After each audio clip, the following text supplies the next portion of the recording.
నమస్తే అండి.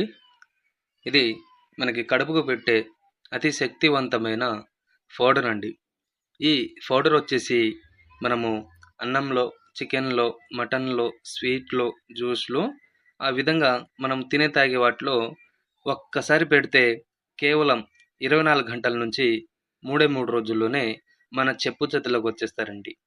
ఇది ఎవరికివ్వాలంటే ఇంట్లో భార్యాభర్తలైనా, అత్త కోడళ్ళ మధ్య ఏదైనా రోజు గొడవలొస్తున్నా, ప్రేమించి మోసం చేసిన వాళ్ళకు అటువంటికి ఇది ఒక్కసారి ఇస్తే చాలండి. కేవలం 24 గంటల నుంచి 3 రోజుల్లోనే మన వశమైపోతారు. దీనివల్ల మీకు ఎటువంటిది సైడ్ ఎఫెక్ట్ అనేది రాదండి. మీరు నా ఛానల్‌ని మొదటిసారిగా చూసిన వారైతే తప్పకుండా సబ్స్క్రైబ్ చేయండి, షేర్ చేయండి అండ్ కామెంట్ చేయండి. మరియు దీంట్లో మళ్ళీ మనకి లిక్విడ్ ఉంటదండి. ఈ లిక్విడ్ వచ్చేసి తలకు, బట్టలకు, చెప్పులకు ఆ విధంగా రాసేది. నేను నెక్స్ట్ వీడియోలో పెడతాను. నా వీడియోలన్నీ